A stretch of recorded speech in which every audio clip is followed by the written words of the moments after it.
আমরা যারা গাছ লাভার আমরা সবাই কম বেশি ইনডোরে বা আউটডোরে গাছ রাখতে অনেক বেশি পছন্দ করি। আজকের ভিডিওটা তাদের জন্যই একটু হলেও উপকৃত হবে সবাই আশা করি প্রথম থেকে শেষ পর্যন্ত থাকবেন। আজকে আমি এমন একটি জায়গা যাব সেখানে গেলে অনেক কম দামে গাছ পাওয়া যায়। তো আপনারা যদি আমার ভিডিও শেষ পর্যন্ত থাকেন অবশ্যই আপনারা সেটা দেখতে পারবেন। আসসালামু আলাইকুম, welcome back to my channel. আমি বাংলাদেশি ব্লগার মম পপি ঢাকা থেকে বলছি। আশা রাখি যে স্থান থেকে আজকে আমার এই ভিডিওটি দেখছেন সবাই আল্লাহর অশেষ রহমতে অনেক ভালো আছেন। আমিও আলহামদুলিল্লাহ মোটামুটি ভালো আছি। আসলে একবার একটা এরকম করে চলছে আর কি। তো অন্য 10 জনের চাইতেও ভালো আছি, সেজন্য আল্লাহ পাকের কাছে অনেক অনেক শুকরিয়া। তো আমি এই তো এখানে মাছ এনেছে। মাছ মানে ঝামেলার একটি কাজ, ধোয়া, এগুলো আবার ফ্রিজে রাখা, সব মিলে অনেকটা টাইমের ব্যাপার। তো তাড়াতাড়ি করে কাজ শুরু করেছি আর সেখান থেকে ক্যামেরাটা অন করে আপনাদের সাথে একটু ভিডিও শেয়ার করছি। তো এখানে আমার মাছ এনেছে, ঝামেলার একটা মাছ, এটা হচ্ছে শিং মাছ। এটা ঘষা মাজা অনেক কাজ এটাতে। তো আমার এটা ঝামেলা শেষ হয়েছে, অফ ক্যামেরায় আমি ছাই দিয়ে মাছগুলো পাটাতে ঘষে নিয়েছি। এটা করতে সহজই হয়, তো দেখতে পাচ্ছেন মাছগুলো আমার ঘষা হয়ে গেছে। এখানে কতটুকু মাছ আছে আমি জানি না, তবে মনে হয় 1.5 কেজি থেকে 2 কেজির মধ্যেই হবে। তো আমি এগুলোকে আস্তই রেখে দিব, পরে যখন রান্না করব তখন আমি কেটে আবার লবণ দিয়ে ক্লিন করব। আশেপাশে যে ময়লাগুলো আছে এগুলো ক্লিন করে ফেলবো। আর এখানে সাথে এনেছে কই মাছ, তারপর বড় একটা পাঙ্গাস মাছ আর হচ্ছে কাতল মাছ। এগুলো কিছু দিনের জন্য এনেছে আর কি, যে কদিন যায়, কারণ বাসায় তো গেস্ট আছে। 2-4 দিন পর পরে বাজার লাগে, মানুষ বেশি থাকলে বাজারও বেশি লাগে, এটা বলার কিছু নাই।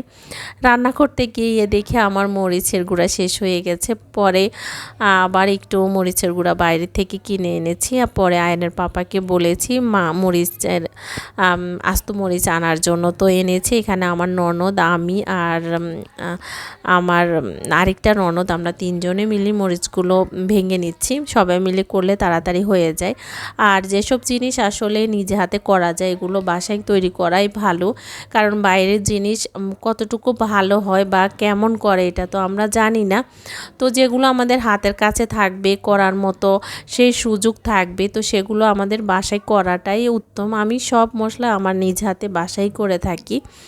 তো এখানে আবার সবার ক্ষুধাও লেগেছে, কাজ করতে করতে আসলে ক্ষুধা লেগেছে। এখন বাজে 12টার মতো। তো একটু নিচে গিয়েছি, আমি শাক কিনেছিলাম। তো শাক কেনার সাথে এই তো এখানে ফাস্টফুডের একটু খাবার নিয়ে এসেছি। এখানে চিকেন পরোটা এনেছি আর এনেছি ফ্যাটিজ এনেছি। সবাই মিলে এখন খাবো। একটু চা খেলেও ভালো হতো, কিন্তু রান্না বান্না করছি তো চা বানানোর সেই সুযোগ নেই।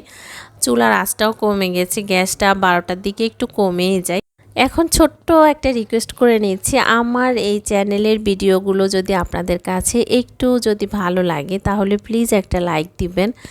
আর যদি বেশি ভালো লেগে যায় তাহলে আমার চ্যানেলে থাকতে হলে আমার চ্যানেলটিতে সাবস্ক্রাইব করে পাশে থাকা বেল বাটনটি অন করে দিবেন। এতে করে আমি যখন নতুন কোনো ভিডিও দিব আপনারা সেটা যখন সময় হবে দেখে নিতে পারেন। এই কাজগুলো যারা অলরেডি করে ফেলেছে তাদের জন্য অনেক দোয়া থাকলো আমার অন্তরের অন্তঃস্থল থেকে।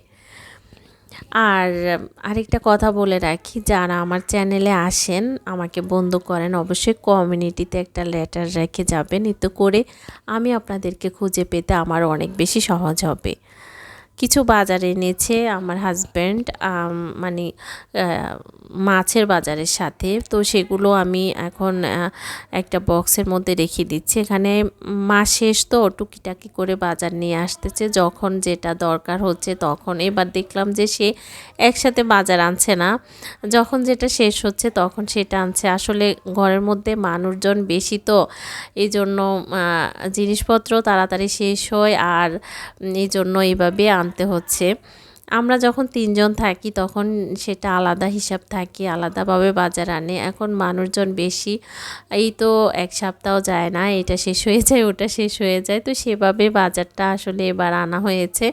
আমার কাছেও এভাবে বাজার আনলে ভালো লাগে না, এলোমেলো লাগে। তো কি করার আছে, যেরকম যখন যে অবস্থাতে আসলে আমরা থাকি তখন সেই অবস্থা বুঝেই চলতে হয়। তো এইখানে রান্না করার জন্য শাকগুলো বেছে নিচ্ছি। ওই শাকগুলো বেশ সুন্দর ছিল। শাকগুলো কিনতে গিয়ে একটা মজার কাহিনী হয়েছে। ওখানে শাক কিনতে গিয়েছি যখন, তখন মামাকে বললাম, মামা ২০ টাকা রাখেন, ২ আঁটি শাক ১০ টাকা করে। না হবে না, ৩০ টাকায় দাম বেড়েছে। তো তখন আমি বলেছি যে এগুলো কি বাইরের থেকে এসেছে, দেশের যেগুলো ট্যাক্স দিতে হয়েছে, এগুলো তো আমাদের দেশের মাটিতে হচ্ছে, এগুলোর দাম কেন এত বেশি হবে? উনি হেসে দিয়ে আমাকে বলে, আসলে যে জায়গা থেকে শাক কিনি ওখান থেকে আমাদের বেশি দামে কিনতে হয়। আসলে জিনিসপত্রের দামের সাথে আমরা পার পাই না, আজকে একরকম তো কালকে একরকম। যাই হোক, কি করব, কষ্ট হলেও সংসার চালাতে হয়, সব কিছু মেনটেন করতে হয়, এটা তো জীবন, খেতে তো হবেই। তো এর মধ্যে রান্নাবান্না সব কিছু শেষ হয়ে গেছে। আমি দুপুর টাইমে বের হয়েছি, তাড়াহুড়া করে এক আপুর সাথে বের হয়েছি। আপনাদেরকে আমি ভিডিও শুরুতে বলেছিলাম যে এমন একটি জায়গায় যাব, সেখানে আপনারা অনেক কম দামে গাছ কিনতে পারবেন আর সব পছন্দের গাছগুলো। তো আমি সেই জায়গায় অলরেডি চলে এসেছি। আসলে গাছ দেখে আমি তো মানে এক পর্যায়ে থ হয়ে গেছি। এত সুন্দর সুন্দর গাছ, যেগুলো আমার সব পছন্দের গাছ, এগুলো অনলাইনে দেখি অনেক দাম। অনলাইনে অনেক গাছ দেখি অনেক দামি, মানে ৫০০, ৮০০, ৯০০ এরকম প্রাইজের। তো ওগুলো আপনি এখানে ৫০০ টাকার মধ্যেই পাবেন, সর্বোচ্চ যদি যান তাহলে ৫০০ টাকার মধ্যে আপনি সুন্দর গাছ কিনতে পারবেন। আর সর্বনিম্ন আপনার ৬০ টাকা থেকে শুরু গাছ, যে কোনোই গাছ কিনেন আপনি ৫০-৬০ টাকা থেকে শুরু, আপনার ২০০, ২৫০, ৩০০ এরকমের মধ্যে আপনি সুন্দর সুন্দর আপনার পছন্দের গাছগুলো এখান থেকে নিতে পারেন। ইনডোর, আউটডোর, বা আপনার ফুল গাছ বা ফল গাছ, তারপরে হচ্ছে ক্যাকটাস, এগুলো সবই আপনি এখান থেকে সুন্দর আপনি কম দামের মধ্যে কিনে নিতে পারেন। তো আমি কথা বলতে বলতে কিন্তু জায়গাটার নামে বলতে ভুলে গিয়েছি। এটা হচ্ছে মতিঝিল আইডিয়াল স্কুলের সামনে। আপনি যখনই আসেন তখনই আপনি এখান থেকে গাছ কিনে নিতে পারেন। এখানে কোনো বন্ধ নেই, প্রতিদিনে এই গাছ এখানে পাওয়া যায়। তো দেখতেই পাচ্ছেন কত সুন্দর সুন্দর আর সব আনকমন গাছগুলো এখান থেকে আপনি নিতে পারেন। আমি আমার প্রিয় একজন আপুর সাথে এসেছি, তো উনি কিছু গাছ কিনেছে, সাথে আমিও কিনেছি ২টো গাছ। তো আমার গাছগুলো আমি এনে রেখে দিয়েছি, তারপরে আমি অনেকক্ষণ রেস্ট নিয়েছি, কারণ অনেকটা সময় আমি ওখানে হেঁটেছি, দেখেছি। যেহেতু আমার বাসার পাশে, এজন্য আমি আসলে তেমন গাছ কিনিনি, আমি ২টো গাছই এনেছি। আর আমার বারান্দার মধ্যে তেমন একটা জায়গা নেই, গাছ আনলে তো হবে না, গাছগুলো তো আমার রাখার জায়গাও দিতে হবে। এখানে আমি মাত্র ২টো গাছ এনেছি, বেশি আনিনি। তো যে ২টো গাছ এনেছি এই মুহূর্তে আমি নামটা মনে করতে পারছি না, অনেক সময় ভয়েস দিতে এসে না অনেক কিছু মনে থাকে না। দেখেন কতটা জোপালো গাছগুলো, আর দামটার কথা শুনলে তো অবাক হবেন। এত জোপালো, এত বড়সড় গাছগুলো এত কম দামে কিভাবে কিনেছি, আমি নিজেই অবাক হয়ে যাচ্ছি। জানি না আপনারা আসলে এত কম দামে কিনতে পেরেছেন কি না। না, আমি আসলে ঠকেছি, সেটা আমি বুঝতে পারছি না। তো আমি এখানে ২টো গাছকে এখন টবে দিয়ে দিব। তো আমি অফ ক্যামেরায় গাছগুলো এখন লাগিয়ে নিচ্ছি, আর এখানে আমি সার দিয়ে, কোকোপিট এগুলো দিয়ে আমি এখন গাছগুলোকে টবে দিয়ে দিয়েছি।